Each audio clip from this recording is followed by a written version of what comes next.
Hello there, ladies and gentlemen. This is Orphan Last, aka Skylar Madison, and today I'm going to model this faucet in Blender. And the way that I got this here is on Google Images. I just go ahead and search faucet front and profile view schematic. Okay, as long as you type these things in, you'll be able to find a whole bunch of them that are rather interesting. And you know, there's a number of them that I find really interesting, like this one. Maybe someday I might be able to model this. I have an idea how I can model the spring, but it gets really dense here and really dense here, and I'm kind of confused how I would accomplish that. But anyhow, I'm not modeling this one, I'm modeling this one. Okay, and there's a couple things that we can notice. It's like 16 inches tall, and so that's something to keep in mind. And also, I am not going to be modeling the stuff underneath the counter. There's no point for that. I don't need to model a functional faucet. That's not important to me. So let's go ahead and just right-click, save it, and make sure that you put it into a file that you're going to be able to use and access inside of Blender. Okay, so here I'm inside of Blender, and I'm going to go ahead and select all this stuff inside of the default, file setup, and press X and delete all of that. I'm going to press 1 on my numpad, press Shift A, and add an image reference. Okay, and so I'm going to find my faucet reference, and I'm going to go ahead and add it into the scene. Now I need to get it lined up with this blue Z-axis and this red X-axis, but I can't really do that very easily if I can't see the blue axis or the red axis inside of my reference. So the best way to fix that is to just go to this icon here, or this tab. This is Object Data Properties. So I'm going to go ahead and click on Use Alpha, click on Opacity, and type in 0.5. And so there we go. It's lowered its opacity, and we can see what we need to work on. And so the next thing that I'm going to do is I'm just going to press Shift D on this thing, and you can see I have a duplicate. And then I'm going to press right click in order to cancel out that movement action. And then I'm going to press R to rotate, Z, and then type in 90 for rotating it 90 degrees. Okay, and so now we have this going on. Okay, however, there are a few issues. Like I said at the beginning, this is 16 inches tall. So let me pull out my measurement tool and just go ahead and measure. Oh, look at that. We are measuring in meters. Okay, so let's go ahead and make sure that we have this measuring thing selected and just press X. Okay, make sure that you're in something like front orthographic view by pressing 1 on your numpad and then do your measurements. Okay, so let me just go ahead and click right here in the world origin and drag this up. So we need to change the units of measurement. So here we see scene properties. It's an icon of a cone, a bubble, and a little dot above the bubble. Let's go ahead and click on that. There's this little menu that says units. Let's expand that and change it from metric to imperial. And on length, let's change that from feet to inches, okay? And wow, that's 63 inches. So let's go ahead and dial this down to 16 inches, or as close to 16 inches as we can. It's not always the easiest thing to accomplish. Okay, so that's really close, all right? So now I'm going to select this, the front orthographic reference image, and I'm going to scale it down by pressing S and G to move it about, okay? And I'm just going to go ahead and get this as close to 16 inches as possible by pressing S to scale it and G to move it, and try to make sure that it is centered pretty well with the Z-axis as well as the X-axis. Make sure that it's resting on the X-axis as best as possible. So I'm going to press 3 on my numpad and select this reference right here and scale it way down and get it into position. Now this is the right orthographic view, so we need to try to get the right orthographic view to match up pretty well. And if you have any difficulty with your control fidelity while scaling and moving this thing around, just press and hold Shift after you press G or S, and you'll notice that the object scales or moves just ever so slightly, so you have a bit more control fidelity, and that might be a little bit handy for you. Alright, so switching from front orthographic mode by pressing 1 on my numpad and 3 on my numpad to the right orthographic mode just a few times, and I can see that that matches up pretty well. So let's go ahead and get rid of this measurement thing. Again, you go ahead and select it and press X, and make sure that you select the select box tool on your tools panel here. Alright, so the next thing that I want to do, I'm going to be modeling this thing right at the world origin, and I want to be able to see my reference at all times. So I need to move this towards my right orthographic view, and so I'm going to press GX in order to move it closer to the right orthographic view. And then I'm going to grab this one and press GY and move this over here. Alright, so I'm going to be modeling in here, but everything, all my reference stuff is going to be towards the view at all times. Okay, so let's jump into this. Okay, so the next thing that we need to be concerned about is I don't want to be modeling this thing and accidentally selecting my references and accidentally scaling them or moving them around or anything like that. So what I can do is I need to go to this funnel icon, which if you hover your mouse over it, it says filter. Go ahead and click on that, and then there's this little icon under restriction toggles, and it says selectable. It looks like a mouse cursor to some extent. Click on that, and go ahead and on these two empties, go ahead and just click that and click that, and the cursor icon is now changed to this little chicken scratch. And so now if you try to click on your reference images, which are listed as empties inside of your collections, basically you're not able to select them anymore. Alright, so this is great. Now we're ready to start modeling. So I'm going to press Shift A and add a curve and circle. Okay, so this is just kind of like a bezier circle, and I'm just going to grab it, scale it down, and I'm just going to move it out of the way for now by pressing G and X. Okay, so that's out of the way, and now I'm going to press Shift A and add a curve bezier, and immediately what I'm going to do with this thing is I'm going to go into the object data properties, and there's a section that says geometry. Let's go ahead and expand that. Scroll down to where it says bevel, and there's this little eyedropper under bevel. Okay, click on the eyedropper and then bring it over to the bezier circle, and you'll notice that we now have this mesh here,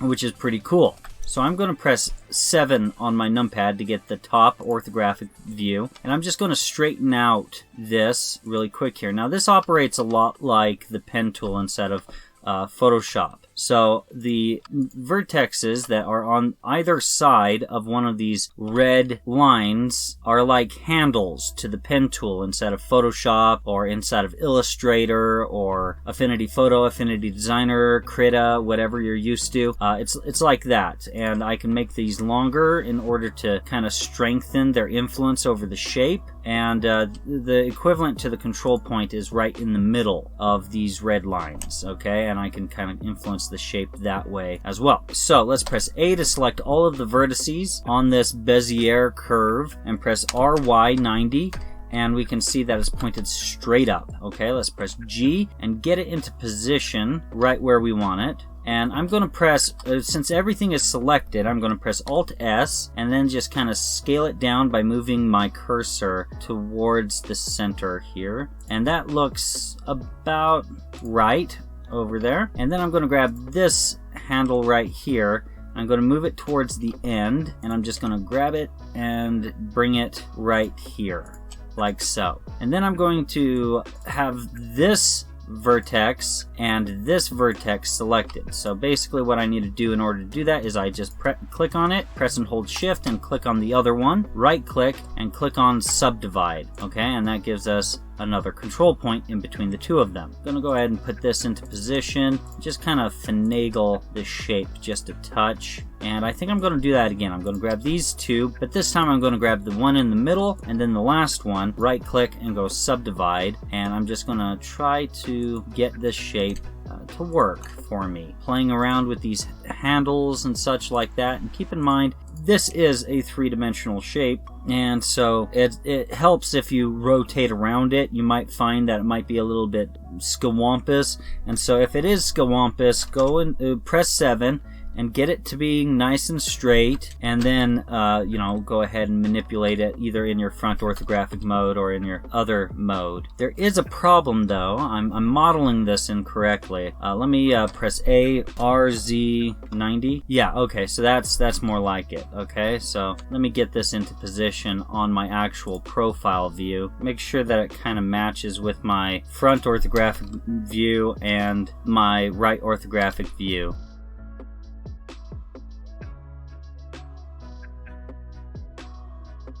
Okay, so this shape right here, I'm gonna go into my collections and call this gooseneck. Okay, so that's my gooseneck collection, and I'm gonna press Control A and add a mesh plane. Okay, so that's what I have. And in object mode, I'm gonna do a number of rotation operations. Okay, so I'm just gonna press G and put it right smack dab right here, like getting this origin to match up with the line here, and press R to rotate it, and that looks good. And then I'm going to press Tab to enter into edit mode, and then scale it in until it matches pretty well with my reference. Okay, now I need to actually subdivide this a few times, so I'm going to right click and go subdivide, and I'm going to expand the subdivide menu here, and I think maybe, actually I think 5 cuts is just fine. Okay, and it's a little bit of, it's kind of a lot of topology here, but that's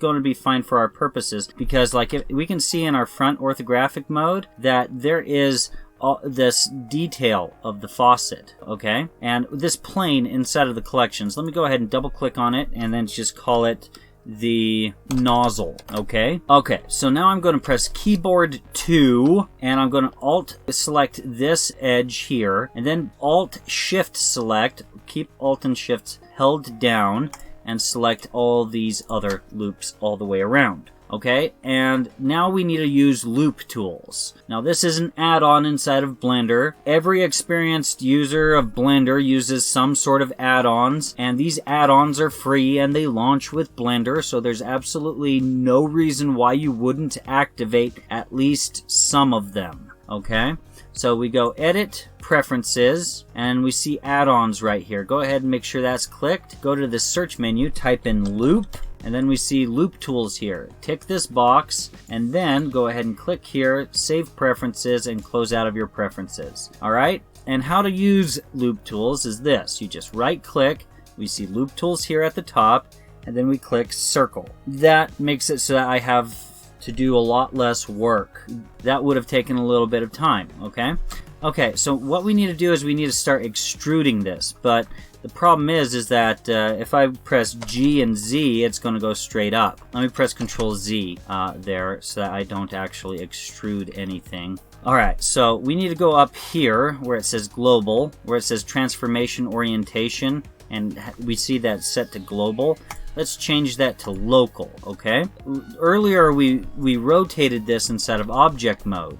And so what this does is it makes it so that we can press E and Z, and now we are extruding on that object's Z-axis rather than the whole global world's Z-axis. Okay, and I'm going to put it about right here and scale it up just a touch. Then I'm going to press E and then Z and bring it right up to my gooseneck and then scale it in. And that actually looks pretty good.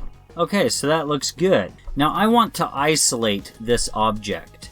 And so what I need to do is I need to press slash in order to only see the nozzle. Now if I want to see everything else again, I press slash on my numpad again, okay?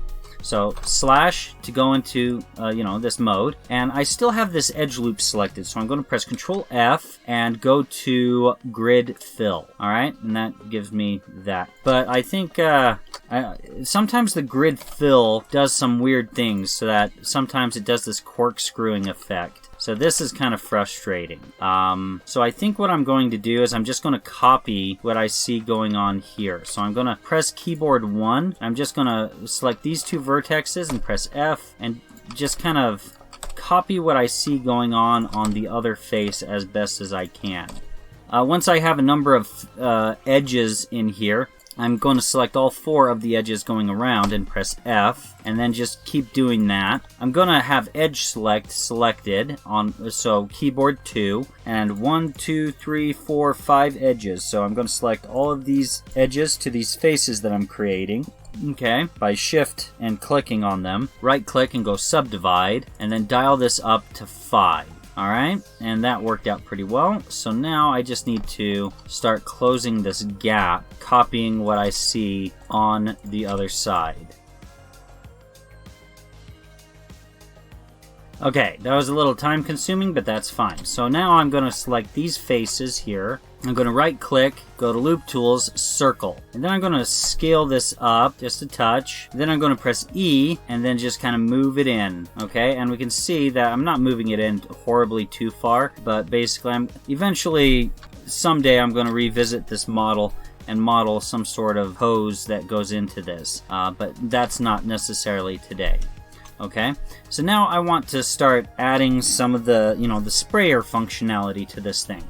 And so what I'm going to do is I'm going to select these faces, right click, go loop tools, and click on circle. I think I'm going to select all of these faces here. So I'm going to select this face, go to the select menu, select linked flat faces, and we should have that entire face selected. And I'm going to press E to extrude it up just a touch, so that we have this tiny little ledge that's going on around here that I have selected here. Okay, and so now I'm gonna just quickly select this face again. Alright, and then I'm gonna press I and have this little inset going on here. And I'm going to select all of these faces here and press I and right click and go loop tools, circle, scale it on the y-axis so that it's a little bit longer, scale it on the x-axis, and that looks pretty good. And let me maybe grab it on the y-axis and move it up just a touch, and maybe even scale it on the y-axis as well. That looks pretty good. Okay, so now let's go ahead and do the same thing on the right, left, and bottom. Okay, so I'm going to press keyboard 3, select these faces here, press I to inset them, right click, loop tools, circle, and play around with it. Ugh, that did not work. Inset, right click, loop tools, circle. Sometimes it does this weird glitchy thing, so just be aware of that. Alright, and so that looks good. Maybe I should just press G and X and move this so that it feels a little bit more centered, I guess. And so I'm going to grab these right here, press I, right click, loop tools, circle, scale it down, grab it on the x-axis and just kind of center it just a touch. Alright, and then maybe I'll grab all of these faces, press I, right click, loop tools, circle, scale it in on the y-axis, scale it on the z-axis, and that actually looks pretty good. So now I'm gonna select all of these right here, all of these circles that I've gone ahead and created with the face selection tool, and press I to inset, and it's gonna be a rather small inset, okay? And what I'm going to do is I'm gonna press keyboard 2, and I'm going to also go to modifier properties and add a modifier, bevel. I'm going to change the segments to 4, and in limit method I'm going to change it to weight, and I'm going to go add a modifier, subdivision surface, and I'm just going to leave that alone.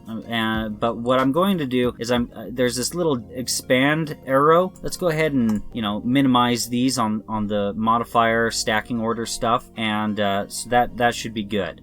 If we start rotating around the object, we can see that some weird stuff has happened to it. That's fine. We're going to address all of that in just a bit. Okay, now we have edge select active, and so what we're going to do is we're going to alt click here and then press shift alt and select the other part of the pair of inset lines, and we're going to do that on every single one of these. Okay, that's cool. And then I'm going to press N on my keyboard, and I'm just going to dial up the mean crease all the way to 1. And what I'm going to do is I'm just going to press E to extrude this, and then press Z, and I'm not going to extrude it a whole lot, just a little bit. Okay, and then I'm going to move the mean crease all the way down to 0. If we look at it, basically, it's hard for you to really see, but basically, it's the equivalent of this. This is basically what we did. It's as if we had selected these edges here, okay? This is, don't do this, but this is the equivalent of what I just did. I increased the mean crease, pressed E and extruded, and then decreased the mean crease, okay? So what I was after with all of that was to make sure that these edges right here got the mean crease.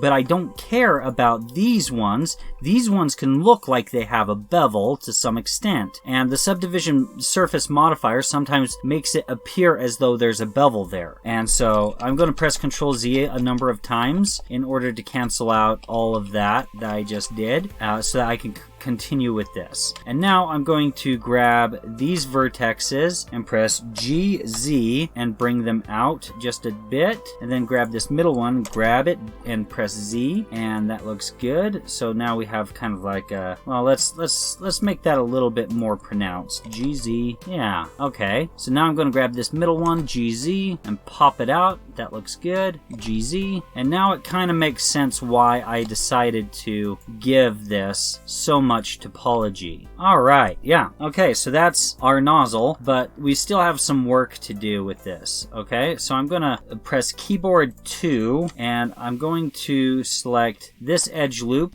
by pressing Shift and Alt, and this edge loop as well, still holding Shift and Alt, and go up to the top, Shift Alt, and select this edge loop, and then Shift and Alt and select this edge loop as well, okay? And then I'm going to increase the mean crease all the way up with these, but I want to add the mean bevel. I'm just going to dial that up a ways, but it doesn't seem like it did a whole lot. So let me tab into object mode. Okay, so it did do something, but not a whole lot. Let me, inside of object mode, let me right click and go shade smooth, go into object data properties, normals, auto smooth, okay? Okay. Maybe I should go into my modifier properties and expand my bevel modifier information, and on offset I'm gonna dial this up a bit, okay? So that seems to be giving me a problem. Okay, clamp overlap, I'm gonna turn that off and then dial my offset all the way down to 0, okay? And then I'm just gonna increase this up just a bit, make sure I'm in object mode, and see when I have the amount of bevel that I want on this thing. And that looks about right for the mean crease being set to 1, the mean bevel weight set to 1, but I don't necessarily want it that high, so I'm going to dial it down just a touch. Okay, that looks good. Alright, and just do it, play it by ear. Just do it according to what you like, what you think looks good. I'm going to press Alt-Z in order to get the X-ray view, and you can also toggle the X-ray view by clicking up here. And I'm just going to Alt and Shift select this edge loop inside here, and then turn off X-ray view. And I'm going to increase the mean crease, and then mean bevel weight. I'm going to dial that up all the way. It doesn't really matter, that's never going to be visible. Then I'm going to press slash on my numpad, and this is what we got right now so far. Okay, so far so good. All right. So now I want to actually play around with this here, and I actually want to add a bevel here on this end of it and a bevel here on this end of it as well, but I can't do that while it's a Bezier curve. So what I'm going to do is I'm going to go inside of object mode here. I'm going to go object, convert to mesh from curve meta surf text. Click on that. Okay, long-winded name, but that's what it is. When we tab into edit mode, we can see that it now is no longer a Bezier curve. So now we can go back into object mode and select our Bezier circle, press X, and delete it. And the gooseneck is no longer a Bezier curve, so we don't need to worry about that. So let's tab back into edit mode again. This has way too much topology. Okay, so what I'm going to do is I'm going to Control Alt click on these edges with edge select turned on. Okay, then I'm going to go select, checker, deselect, and we can see that we have every other edge selected all the way around here. Okay, we can see that.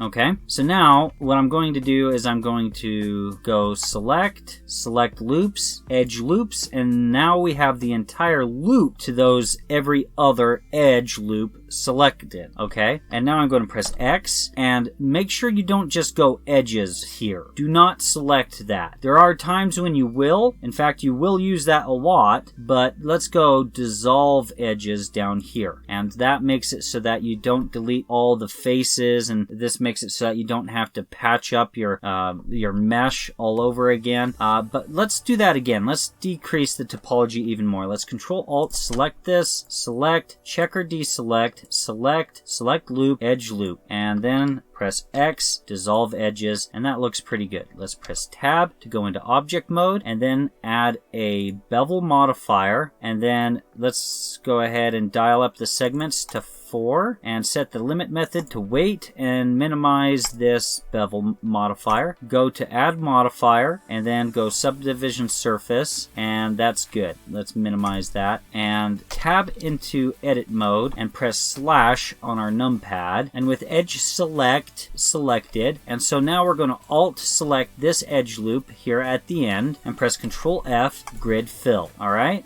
And then we're going to go to this one and I'm just going to press 3 on my keyboard and Alt select on this vertex, and I'm just going to follow that all the way around, because that was like this was the edge that I selected when I Alt selected this entire loop here. Okay, so I need to follow this face loop all the way down, press keyboard 2 and Alt select that face, Control F, grid fill, and now when I Alt select these faces, we can see that it's not doing any type of like corkscrewing effect with my edge loops. Okay, so that's pretty good. Now we need to select these edge loops at the ends again, so Alt Shift select these on the top and on the bottom ends of the gooseneck, and then we're going to completely mean crease it all the way up to 1. And now we need to decide how much of well, one second, let me go into object data properties and go auto smooth. I think I forgot to do that earlier. And then with the mean bevel weight, let's dial that up, and I think 0.02 should be adequate. Let's press slash on the numpad and tab into object mode and see how it's looking. I think it's looking rather well, actually. Alright, so now let's press numpad 3, and alright, so we need to add this little swivel sliver thing here, and then we need to add this base to it. Okay, so I'm going to select the gooseneck again, press tab to enter into edit mode, Alt Shift select this entire edge loop here on the bottom, press Shift D and then press Z and move it down just a touch. Okay, and what we need to do is we need to separate it into its own collection. It's still inside of the gooseneck collection. So what I'm going to do is I'm going to press P and select selection. Okay, and when I press tab to go into object mode, we can see we have gooseneck, which is this whole thing here, and then gooseneck 001. Okay, let's go ahead and double click gooseneck 001 and rename it swivel. All right, and now let's press tab to enter into edit mode and then press 3 on our numpad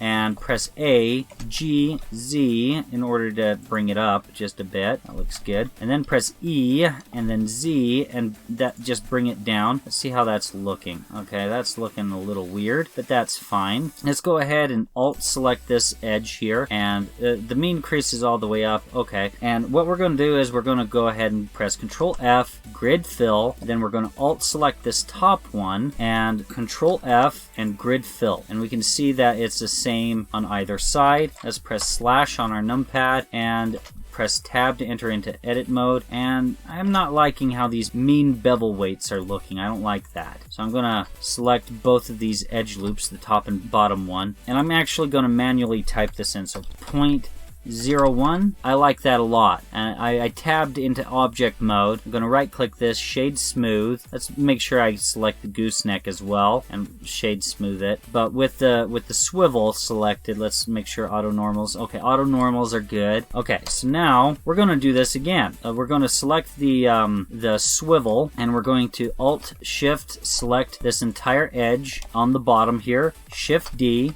Z, bring it down just a touch, press P, select selection, press tab to go into object mode. We can see that we have swivel and swivel 001. Okay, swivel selects the actual swivel. Swivel 001 just selects that little loop that's just floating there. So we're going to name this base inside of our collections. Press tab to enter into edit mode. Press 3 to enter into right orthographic mode. Press A, press E, and then Z, and bring this all the way down. Press S to scale it up, and that's looking pretty good. Let's press Control R and make a loop cut that's horizontal. Bring it down a touch, scale it up. All right, and that's looking pretty good. Let's press Control R once again and bring it up, and then scale it up just a touch, and maybe press GG just a bit. All right, cool. That has a little bit of roundness to it. And now we can see inside of the modifier properties that, it's already got a bevel and a subdivision surface. That's great. That's good. But let's tab into object mode. Right click, go shade smooth, go into the object data properties. Okay, auto normals are already on, and maybe we might want to press G and then Z and bring this just up just ever so slightly,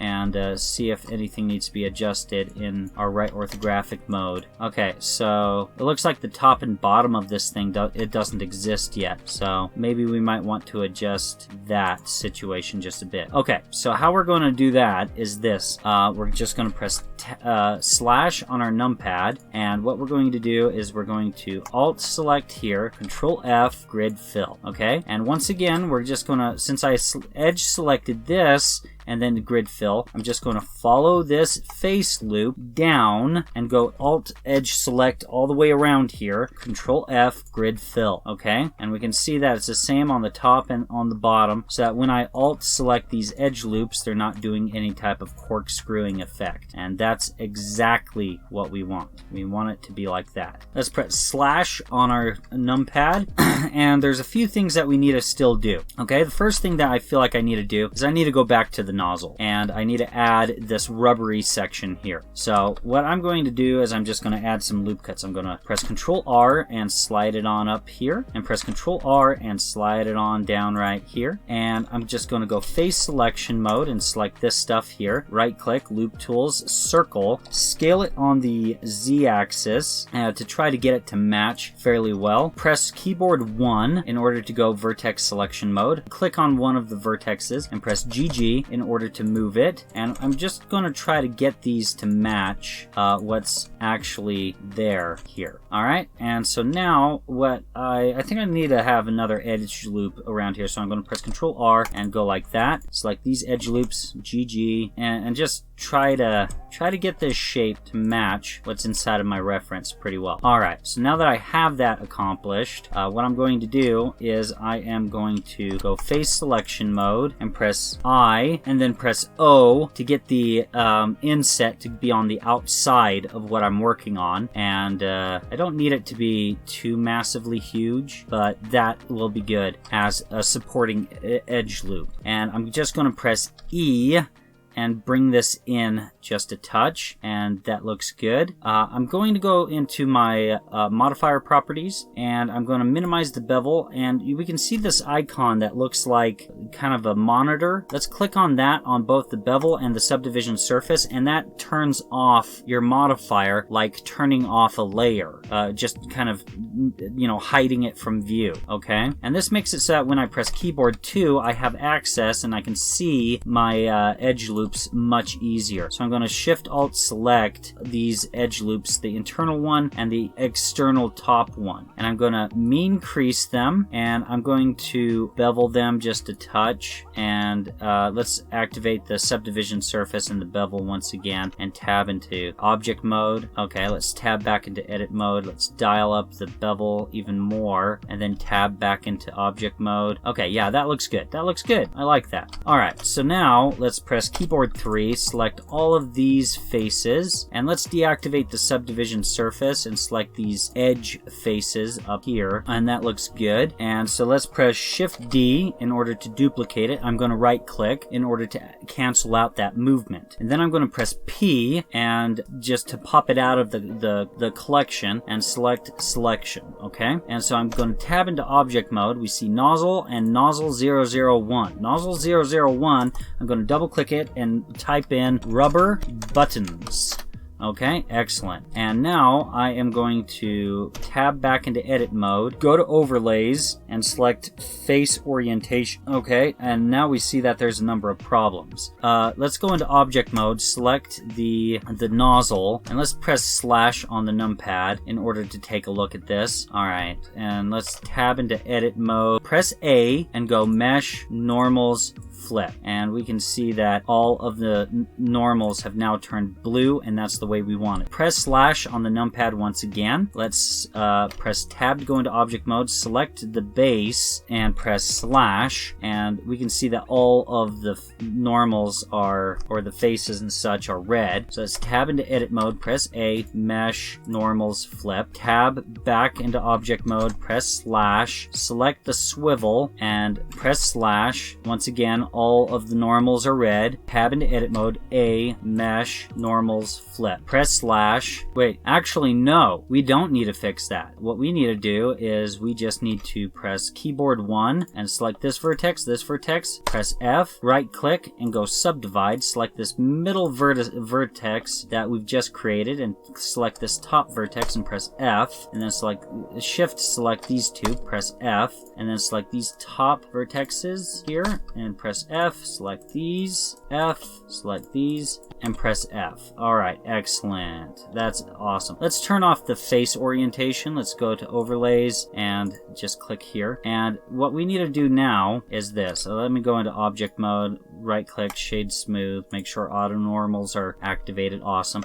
Alright, so what we're going to do is this. I'm gonna press Ctrl R and add 2 edge loops up here. Ctrl R, add 2 edge loops here. Press slash on our numpad and just Alt select this loop cut here and press GG, and then Alt select this and press G and G. Alt select this one, G and G again, and Alt select this and press G twice once again. And maybe even a loop cut in the middle here again, and another loop cut right here in the middle. A loop cut vertically through here, and then another loop cut vertically through here, and that looks good. Let's press 3 and select these faces here, and then these faces here, and press I in order to inset them, and just kind of, you know, create a bit of an inset there. Right click and go circle. Okay, and we can see that we have a circle going on here, but let's go ahead and select these faces here for this circle individually. Rotate on the Y-axis a bit, and then kind of scale it down. Maybe grab it on the Z-axis and move it up just a touch, and grab these faces and kind of fix them up. Rotate on the Y-axis, scale it down just a touch. Okay, that looks good. So I'm going to grab all of these faces here and inset them just a bit, and then I'm going to Control Alt select one of the edges to do a face edge loop, and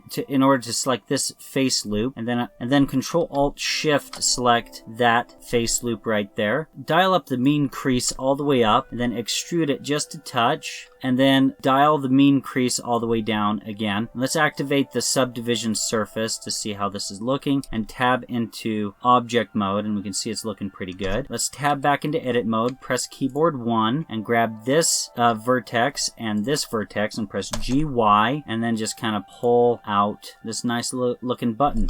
Let's press slash in order to see everything, and then let's tab into object mode, select our nozzle, and activate the subdivision surface again, and we can see that this is looking really nice. Alright, so now we need to finish the rest of the model. We have this little section here and then the handle. Okay, so what I'm going to do is I'm just going to press Shift A, mesh, and add a cylinder. Alright, and as far as vertices go, I'm just going to dial them down. I think maybe 8 should be just fine, and I'm going to dial in the radius quite a bit, and that should be good. I'm going to make sure that my cylinder is selected. I'm just going to call this the horizontal selection. Okay, I'm going to press numpad 1 and rotate 90 degrees, and then I'm just gonna kind of place it here, scale it, and scale on the x-axis, and try to get this to being just a touch like longer than it needs to be, so that it goes inside of what we got going on here. Alright, and what I'm going to do is I'm going to add a bevel modifier to it. So bevel, so limit method is going to be weight 4 segments, and then I'm just going to minimize this. Add modifier, subdivision surface, and we see that it no longer looks like a cylinder. That's fine. We're going to fix that. And minimize the subdivision surface. Tab into edit mode, and what we're going to do is we're going to press slash and on our numpad, and we're going to go edge select mode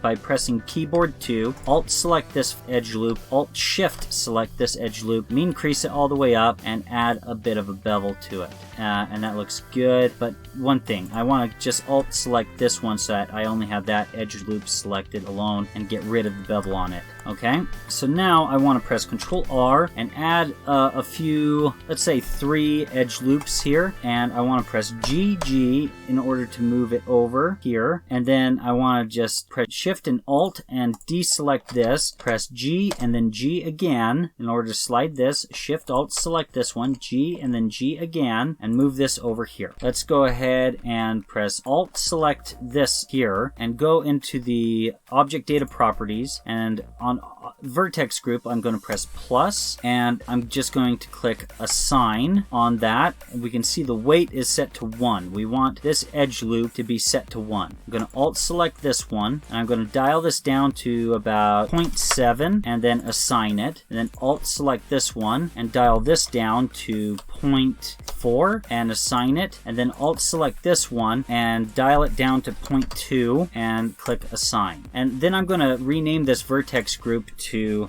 Merger. We're just going to call it Merger, okay? M-E-R-G-E-R. And then we're going to go into the modifier properties, and then we're going to go add modifier and shrink wrap. Let's press slash on our numpad, and what we're going to do is we are going to use this target, and we're going to use it on our base here, okay? Using the eyedropper tool. Click on it, and we can see that something weird's happening, and that's fine. And then on the Vertex Group, what we're going to do is we're going to click Merger, okay? And let's go ahead, okay, it's set to nearest surface. Let's press Alt-Z in order to see what's going on here. Alright, so let's grab all of these right here and press G and X and move it over here, okay? And we can see what's happening here. Alt-Z. We can see that it's kind of like getting slurped up by this thing. Let's tab into object mode, right click, shade smooth, go to the object data properties and auto smooth it. Doesn't look like the cleanest merging, but that's fine. It's looking all right, I guess. Let's maybe press Alt Z and select these and go G and X again and move it in just a bit more, and then press Alt Z again, and we can see that it's looking quite a bit better now. Okay, I like that a lot. Alright, so now I'm going to press numpad 1, press tab to enter into edit mode, Control R and add an edge loop here, and I think I'm just going to select this edge loop and press X and delete vertices, and then Alt select this and press F. And that looks pretty good. I'm going to mean crease this, okay? And then I'm going to press I to inset this right here, and then I'm going to press E. Let me just scale this inset just a touch. Well, no. And then get rid of the mean crease, and we can see that gives us a nice looking weird dome thing going on here. Alright, so I'm going to Alt select this face here. I'm going to kind of scale this in a bit and grab it on the X-axis and kind of bring it in just a bit like that. It may be shading it a little weird here, but I don't think I need to worry about that because it's going to be covered up. So now what I'm going to do is I'm just going to Shift A, mesh, and add a cube, and that'll be just fine. So I'm going to right click, shade smooth, go into the object data properties and click auto normals, and that looks good. Let's go ahead and press tab, scale it, and kind of get it into position.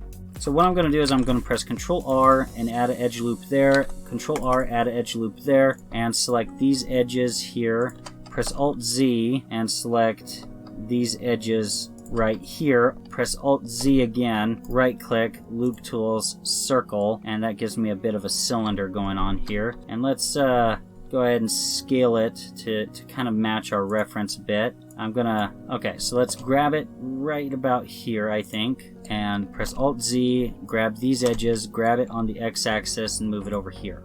Okay, and Alt-Z again. So what I want to do is I want to go to modifiers, add modifier, bevel, 4 segments, limit method set to weight, and add modifier, subdivision surface. Press tab to enter into edit mode. Alt select these edge loops on the ends here. Awesome. Mean crease them. Add a mean bevel weight. Not a whole lot. I think 0.1 would be sufficient. I think I need to rotate this. So I'm going to rotate it on the x-axis so that one of these faces is pointing straight up. Okay, and that looks good to me. And what I'm going to do is I'm going to press Ctrl R and add 2 edge loops, and I'm just going to kind of get them into position here, and Ctrl R and add 2 edge loops again and move them both over here. And then I'm going to press Ctrl R and add a loop cut right in the middle there. And I'm going to select all of these edges here, right click, loop tools, circle. That looks good to me. And I'm just going to press 3 in order to select this face here, and I'm going to press E to extrude it, maybe even scale it on the top a bit. I think that looks good. Press Ctrl R. Oh wait, maybe not scale it quite so high. Press Ctrl R and bring a loop cut in here. Let's see, let's Alt select this loop cut here. Now that I made that loop cut, let's kind of shape this a bit. Ctrl R, scale it up. Ctrl R and Ctrl R. Scale this in just a touch, and then go into the other view. Okay, yeah, that looks pretty good to me. The only thing is, I think that I need to... I think I'm going to expand my... I think I'm going to go to subdivision surface and just kind of dial it up to 2 on the viewport, and I think that'll make this handle look a little bit better. One thing that I'm noticing is that these edge loops that are going on through here, they're making this round portion of this cylinder kind of look flat here. So I need to fix that. Okay, so I wasn't happy with how I initially modeled this, at least with the topology, and so I'm back with another take to try to get this to be a little bit better. Ultimately, what we need to make sure is that all of our faces have 4 sides to them. We don't want them to be triangular and only have 3 sides and such like that. And we don't want one that has 5 sides or 6 sides, just 4, alright? And I've tried to restore the topology here to be just as close to how it was when I was initially modeling this. I'm going to turn off the subdivision surface modifier for just right now and try to troubleshoot the issue. So first off, I don't think that we need this edge loop going on through here, okay? And so how I think I'm going to rectify that is just press X, dissolve edges. And so I'm going to grab this vertex and this vertex, press Alt-M, and click at last. Okay, and then select this vertex and then this vertex, Alt-M at last. Okay, and so now I can press keyboard 2 and select these 2 edges and just press X and dissolve edges. I'll address the rest of it later. We need to do something somewhat comparable on this other side. I'm going to press keyboard 1, grab these, and press G, and move them up, like so. And then I'm going to grab this vertex and press J. Okay, so that closes that up pretty good. And now I need to press keyboard 2 and select these edges here and press X and dissolve edges. Alright, let's press keyboard 1 and flatten this out just a bit here, and grab this one and press GG and flatten this out just a touch here. Keyboard 2, Alt click here, Alt Shift